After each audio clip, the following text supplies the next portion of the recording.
gentlemen, welcome back to another episode of The Squared Circle with myself, Mr. David Alorca. And myself, Joe Orgila. That's right. We are back for another episode of This Week in Boxing. But before we go anywhere, if you haven't subscribed yet, make sure you hit the subscribe button. Make sure you leave us a nice little like.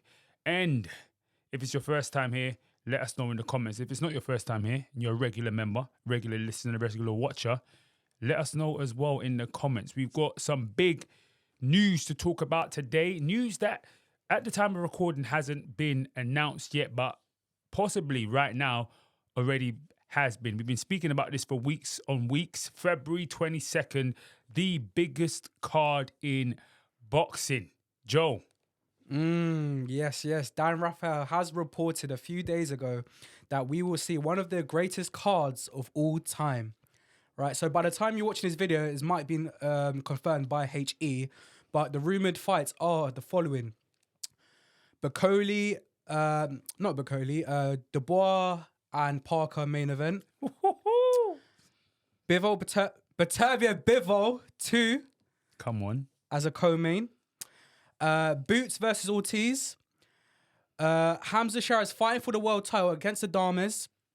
And lastly, a good heavyweight bust-up between Zhang and Agit Kabayel. Also, there is rumours that we might see Shakur versus Floyd Schofield, a fighter with Oscar De La Hoya, on that card as well. So 5 fights have been confirmed by Dan Rafael that those fights will happen. But also, we might see Shakur Stevenson on that bill as well. What a card. I love the fact that you said it's been confirmed by Dan Rafael, which means it hasn't really been confirmed yet. But nobody's... He's confirmed the rumour of what he's been told. Yeah. So it's all about technicalities.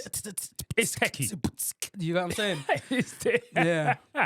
Yeah, it's very techie, but it's also a very tasty fight card if we even get 50% of what that is. If we get all of that and then some, my days. HE, Mr. Turki Alalshikh, take our money immediately. Listen, airlines, I don't know if we're talking about Saudi. I don't know if we're talking British Airways. I don't know if we're talking Qatar. Listen, take our money immediately. They are, son. We are with Daya. They are. Certified without a shadow of a doubt.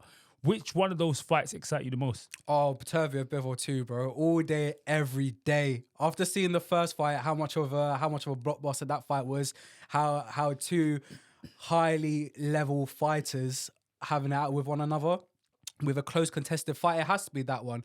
There's also been a lot of criticism, believe it or not, having been told Beterbiev will most likely be the co-main. However, Turki Alalshikh has said in the comments, replying to one of the fans' comments, saying, don't believe everything you read, because a lot of fans were a bit insulted seeing that.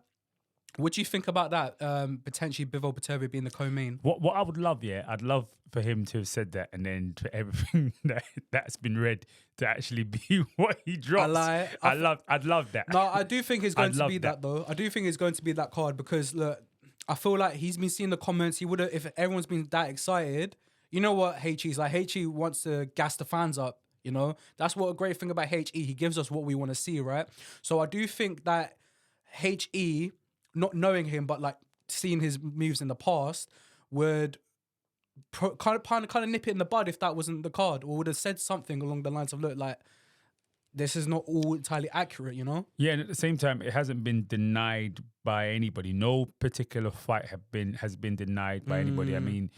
You know, they've pushed Eddie on it, and all he said is that nothing's been fully agreed yet, or nothing's been fully signed yet. So he hasn't said that, you're way off it, or this is not what's going down, or there isn't a chance of this happening. And I think for the boxing world, I think this card is absolutely sensational. For me, that heavyweight clash between Danny Dubois and Joseph Parker, I think that is going to be an absolute blockbuster because the resurgence of Joseph Parker, like the story that is it's the story of both of them. It's the story of Daniel Dubois coming back from that eye situation and being called a quitter and then being called an illegitimate champion and then slaying the king, and then looking back upon who he's fought over the last 5 fights and saying, wow, this guy's actually been in there and done it. And then you look at Joseph Parker, former WBO heavyweight world champion, lost to AJ, then lost to Dillian White, and then had further subsequent losses. Lost to Joseph Parker, lost to Joe Joyce, the Juggernaut, and then the comeback story of him and the fights that he's been on. And then he spent somehow was the most active fighter in boxing and then became the most inactive fighter in boxing. To see him challenge for the IBF heavyweight world title would be absolutely sensational, and I'd love to see that. I think he's probably I think it's fair to say he's probably the most deserving fighter to fight for championship belt.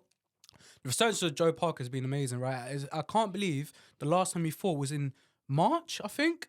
I think he was on the Joshua Ngannou card, I'm pretty sure, if I get my facts right. Yeah, against Zhilei Zhang. Yeah, like that's crazy how long it's been. And he'll be fighting in February, so it's almost a year, 11 months, right? So, look, I'm happy for Joseph Parker. I think that's the best fight.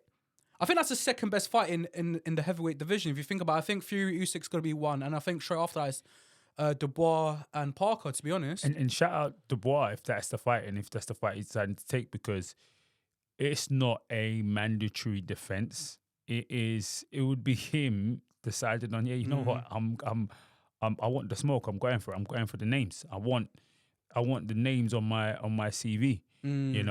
Obviously prior to fighting the supposed Joseph Parker, it was Anthony Joshua. Before Anthony Joshua, it was Philip Hergovich. Before Hergovich, it was Jarrel Big Baby Miller, who on February the 8th was supposed to be fighting Derek Chisora, but Mr. Dmitry Salita. How many times are we going to have these situations with Dmitry Salita? We've had these situations with Dmitry Salita several times, even with Big Baby Miller calling him out. He also manages, I don't know if he still does, but I believe he still does, Clarissa Shields. And she's also had like an insane amount of beef and war of words with him and his treatment of the fighters. The boxing public is incredibly angered by the fact that this fight is not going down the way it's supposed to have gone down. I mean, Otto Wallin is a very formidable opponent, but it doesn't give the same amount of pepper, of sauce that it would have been if it was War versus Miller. So if you guys don't know, Otto Wallin is replacing Jarrel Big Baby Miller for that February fight against Derek Chisora in Manchester. It's disappointing, you know what I mean? Like, I don't. There's been an abundance of criticism towards Dmitry Salita. Like, this is not the first time we've heard of him doing stuff like this. So it goes back to like our promoters. I don't want to say specific words just in case we don't want to get in trouble. But you know what I'm trying to say, like, promoters going against the fighters and thinking of their own pocket. So it goes back to that. Look, at the end of the day, it is what it is. Dmitry Salita is like he's ruining a great fight, because Chisora Miller would have been a great fight. Otto Wallin coming in. Look, at the end of the day, I want to see Del Boy because it's Del Boy. Do you know what I mean? But Otto Wallin coming in, it's you're right. The flavor is not there compared to what it could have been. But it is what it is, man. Like, this is Derek's send off, so we gotta appreciate that as well. Because when Derek Chisora is gone, we're gonna miss that brute entertainment. No F's given from Del Boy. So it is what it is, man. It is indeed, man. Derek, we absolutely love him. I saw him on TalkSport earlier on this week. He said that he either wants his last fight to be at Royal Albert Hall, everybody in their suit and ties and that, you know what I'm saying? He said he's going to invite some top-notch people down, or his final fight to be in Africa. And I'm like, Derek, you know what to do, bro. I'm like, HE, you know what to do, okay? Call me. Let's get this fight sorted in Ghana. I'll get the deal sorted. I'll get this done tomorrow. You understand what I'm saying? We got the site already. Location, set up, guaranteed. But listen, it's going to be a very tough fight for Derek. I'm hoping that they stack the card very well. because him versus Miller sells itself immediately. Yeah. This one is a little bit more techie from that perspective, so there needs to be a little more meat on the bones from that perspective. Obviously, there's more jeopardy, I think, in this fight, or just as much jeopardy in this fight as there would be in the Miller fight. It just doesn't have the name. war, the war of words that we'd have, the same commercial appeal that it would have, because you'd have two people who could sell a fight from that perspective. To be honest, bro, you're right. It is what it is, and I think Miller, what's his name? Chisora wants to fight Ngannou in Africa. To be honest, I think either that or fight Dillian Whyte as his last fight. You know, the trilogy, that would have been nice as well. But shout out Del Boy, man. We're definitely gonna tune in and watch that fight. I think it's going to go that way. I think it's either going to be Dillian Whyte in the Royal Albert Hall, or it's going to be Ngannou in Africa. And I saw him with Ngannou at Old Trafford actually yesterday. He was at Old Trafford with Big Francis himself, and he was saying we can't talk too much. That's what he was saying. He said, we can't say too much. To be honest, if they do in Africa, it makes sense, because you know what Rio Season's doing. They're targeting that 2030 World Cup. They aren't. That's why they're doing all this promotion. So obviously, every World Cup you see, the Africans play a massive part in the World Cup. You know, bring the vibes and taming the crowd. A lot of international countries coming in from Africa. So they should target Africa soon just to get the promotion and make people see, you come over to Saudi. So it might make sense to actually do that. But let's quickly move back to the card, that the supposed card. I want to quickly talk about Beterbiev Bivol briefly. What do you think about that fight as the rematch on there? What do you mean? What do I think about it? As are you happy as it's going to be as? I'm glad it's coming by quickly. Let's not waste any time. That's my question. It's coming quickly. Let's get it done again. Let's not waste any time. Let's not beg no bones about it. Let's get this fight done again, and hopefully it's even more conclusive than it was the first time. Do you think it should be the main event? Should it be the main event above all of those fights? It's. I think it should be the main event or the co-main event, because if you have a knockout event with two heavyweights and then you have that afterwards and it's a 12-rounder, it could kind of not stink out the place, but people's adrenaline would have already taken a dip. Do you understand what I'm saying? So I understand if it isn't the main event. The thing is, with that card, your adrenaline might just stay up all the time watching those fights, but innit? That's yours and that's mine. But I'm talking about as the casual boxing fan. True. You understand what I'm saying? That's the reality. They come to see action. They come to see knockouts. So from that perspective, and I could understand if it isn't. I think because they're both probably like top 10, maybe like in the top 8 pound for pound champions. They're both very competitive fight in the last one. It's a war. We know what we're getting in it. We don't even need to put a risk in. It's not a gamble to put that as the main event. I do think it deserves a main event. However, it is what it is. I'm happy it's just on the card. Let's move down to Jaron Ennis versus Vergil Ortiz. What a fight that is. I think that's going to be at 154 pounds. Yeah, that is a very, very good fight, to be honest with you. A very, very, very good fight. And I'm glad it's a fight that Boots is taking at this stage, to be honest with you. He's an incredibly talented fighter. People were disappointed in his last fight. He was disappointed in himself in the last fight. And it's understandable. I think Terence Crawford came out and said, look, man, not every fight is going to be... He little broed him bad. Yeah, but I don't think but the thing is, everybody's saying that, but I don't think that's what his intention was. His intention was more to say, listen, I know what this feels like. Like, don't worry, not every fight is going to be lit. Like, you just have to know that. And that's the reality that comes with experience. Because if not, you start getting upset with yourself in those situations, those scenarios. Start forcing things. Start forcing the knockout, like he was trying to force it in any case anyway. But yeah, those things happen. I'm just very glad to see that he'll be back in action again. No turnaround time. Just getting back in there. Yeah, I think that would be an action-packed fight. I think Boots is the type of fighter that turns up for the big fights, because his previous fight that was a rematch where he probably won 12 rounds in that first bout. So I think Boots is the type of fighter to turn up for the big fights, and Vergil Ortiz is one of the best fighters in that 154-pound division. You know what we're gonna get Vergil Ortiz. You know what we're gonna get from Boots. It's a great fight, and do you know what? Mad thing, all of these fights on this card could be main event. Let's move on to the next fight down. which looks like it will be Adames versus Hamza Sheeraz. Hamza Sheeraz will fight, looking like he will fight for the WBC. How do we see that one going? I see that fight. You mean in terms of a result?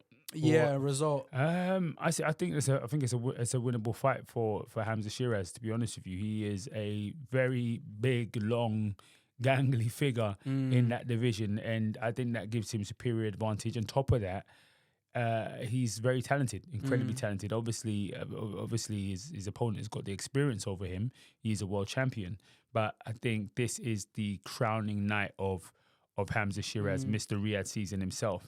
And you can see the way in which the Dragon Balls are beginning to move about. In that same division right now, you can see a lot of things moving around now, and I'm glad to see it. Like, for example, there's talk of Chris Eubank Jr. finally going for a world championship. Even though in last episode I said, listen, Chris is about that cash. I think he's also seen that, wait a minute, there's a 40-year-old brother running around here who is probably the pick of the bunch, and let me grab something. And if I grab something here, then I almost guarantee myself some future Riyadh money. I think he's only doing that because of Conor Benn. Conor Benn was looking to fight Eubank, and I think Gareth A. Davis revealed that they were looking for a 2-fight deal. However, Conor Benn did confirm last night on X that he wants to fight Marius Barrios for the 147-pound title instead. Yeah, no, he's been calling out Barrios, I think, since the start of this week. He's been shutting him out. That's the fight next now. He's been shutting him out in Spanish. He's been he's been up. So I think they're ready to go. And speaking of Conor Benn, obviously he's now ready to go. The UCAD and the British Boxing Board of Control have confirmed they're not going to appeal the decision of the UK anti-doping panel. So I think he's ready to go. He doesn't want to waste time in negotiations or situations with Chris Eubank Jr. So he's like, okay, cool. We're either going over here or we're going over there. Seems though it's a little bit techie over there. Let's get this world title, and that changes the dynamics of what's going on, and it makes it even better because that fight with him and Chris Eubank Jr. could happen in the summer, which is a better time for a fight like that to happen on these shores. Yeah. Also, he can not warm up as a world champion. Do you know what the mad thing is? I remember I said a couple of episodes ago he can go straight for a world title. Some man was saying to me, "Oh, you're right in the head." Who was that? Some man in the videos, some of my boys and that. Who was saying that to you, bruv? That's crazy. Who said that? Some man, innit? Some man. Yeah, bruv, I don't know what my man was saying, bruv, but all I'm trying to say to you is, listen, he could, but I don't know if they were going to put him straight in, because the aim of the game, like you even just said yourself just now, was for him to fight Chris Eubank Jr. But I think Eddie has basically said that Chris Eubank Jr. is having a laugh in terms of the numbers, and he feels like he doesn't want to delay Conor Benn's career.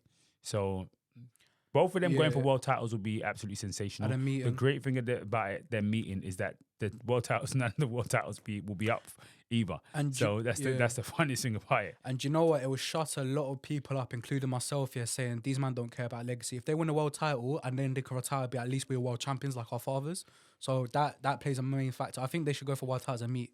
Yeah, I don't think they don't care about legacy. I just don't think it's the most priorities, isn't it? I just don't. Exactly. I don't think it's the most important thing for them. Yeah. All right. Cool. Let's talk about the final card that final bill on the card that Dan Raphael said that it's looking like Zhang, Kabayel, both. Do you know what they both have in common? They both dodged Mr. Bacoli. Is Bacoli the most dodged fighter in the heavyweight division? He is. Even in the sport, thinking about it. He is.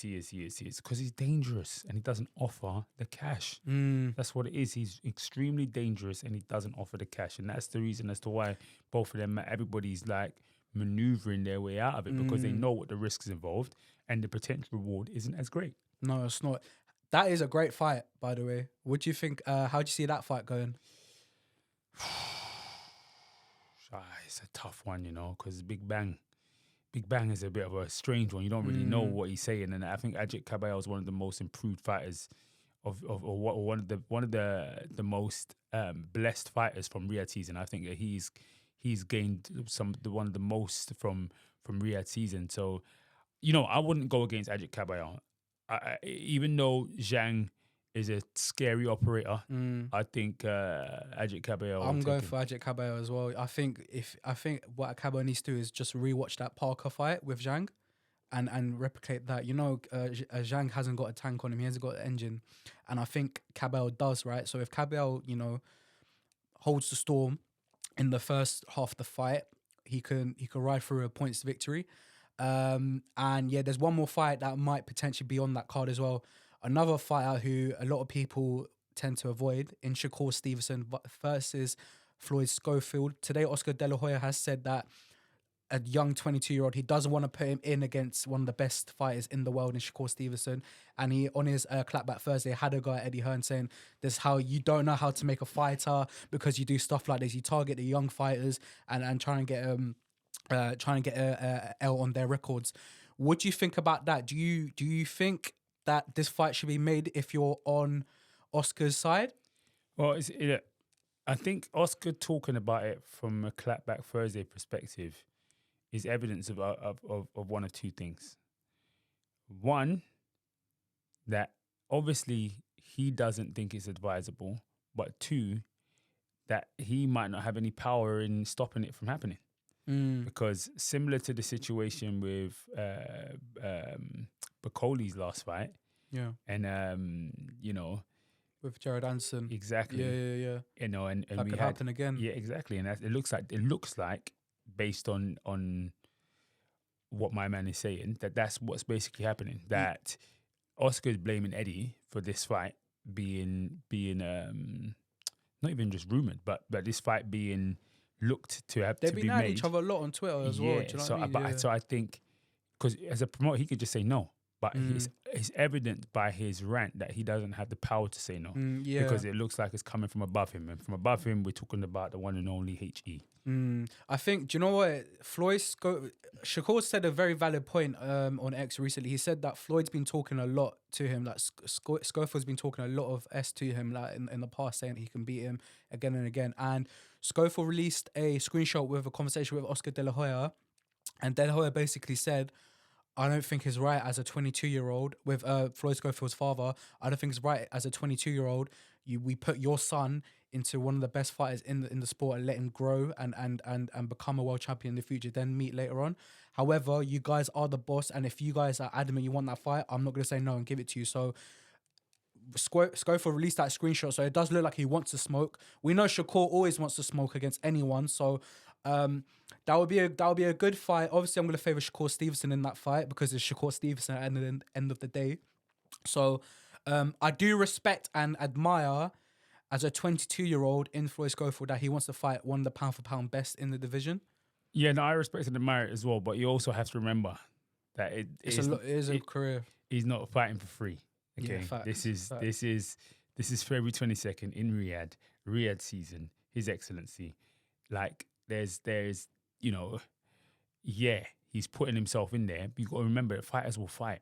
Like that's what they do. He's not out here fighting for free. So let's he's weighing it up, and for him it's worth what it is in its zeros are worth in the bank account, innit? There you go. Before we go, just a couple of points. Firstly, there has been so much back and forth with Jake Paul and Mr. Carl Froch and Ariel Helwani as well. Yeah, Ariel Helwani getting in the mix. Tony Bellew came in and said, "Don't bring me into this, bro." Listen, one thing you don't want to do is don't bring Tony in it. Yeah, because Tony, Ariel tried to say, Tony, you brought yourself in it because you showed up with the thing. No, Tony was just doing his job. That's his job. Like he got paid to be there. He was paid by Paddy Power, wasn't he? Straight up and down. So that's why he was there. But Tony's not like he's not about the banter and the talking and all that kind of stuff. Tony would just get vexed real quick. So as for Tony, leave my man out of the team. Bellew went for banter.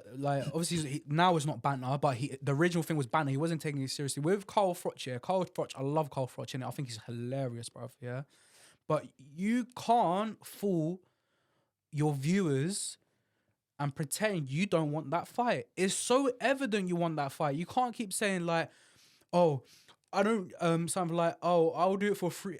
Jake Paul, it's clear you don't want to fight. But if you was to fight me, X, Y, and Z, what happened? I would absolutely, and bro, you're just trying to bait, like, Look, Carl, I love Carl, yeah, but look, bro, stop denying you don't want that fight, bro, because it's evident that you do, and you wouldn't fight for charity, bro. It's funny Stop it, because man. Ariel was just like, bro, no one knows you over there.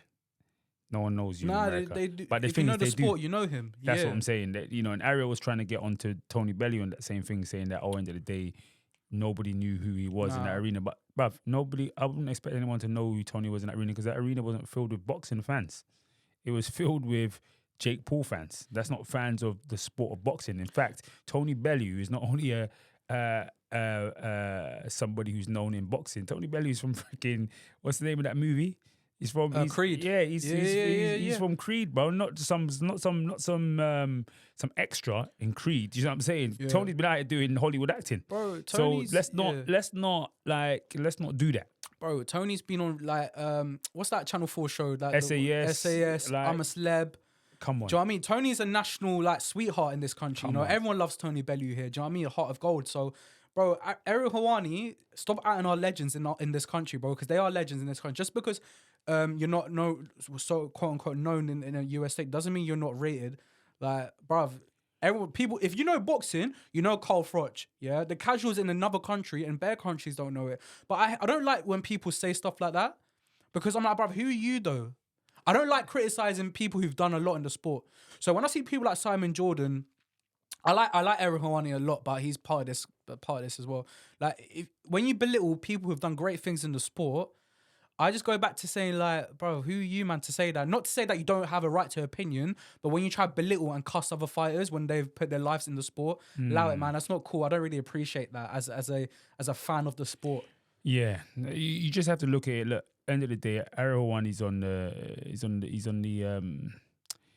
books, innit? He's on the MVP books. Yeah. He's getting paid by MVP, and he's great at his job as well. Like so he's that's sick. the reason. That's the reason as to why he will back them to that hilt. To be honest with you, because in essence, they're his employer when it comes to their fights. So he's not going to not back them. And as you can see, they're very tribal and territorial from that perspective. But that, I'm afraid, is all we have time for today on This Week in Boxing. Slight before we go, shout out to Sonny Edwards and Galao Yafai, who's fighting on Saturday. We got Callus Smith on the card as well. We got Hamza Uddin. Hamza Uddin is a proper nice guy, man. I've had a few conversations with Hamza. Shout out Hamza Uddin, bro. I hope he wins quite convincingly because I've got a lot of love and respect for Hamza as well. I just want to give him a little shout out. But yeah, it's a really good card in Birmingham. I'm really excited for it. Who wins? Sonny Edwards, I said in the previous episode as well. Yeah, I just want to see if you're going to stick to it. I just want to see. I just want to see if you're going to stick to it. Imagine if I said Galao, you find out. I'll be a waste, man. Nah, I got Sonny still. Yeah, all right, cool. Listen, let us know who wins this fight in the comments below. And let us know what you want to see more from this channel. I've been Dave DeLuca. And I've been Joe Ojala. You've been watching The Squared Circle, and we'll see you again next time. Get us to 2K subscribers, guys. Help us out. Peace out, guys.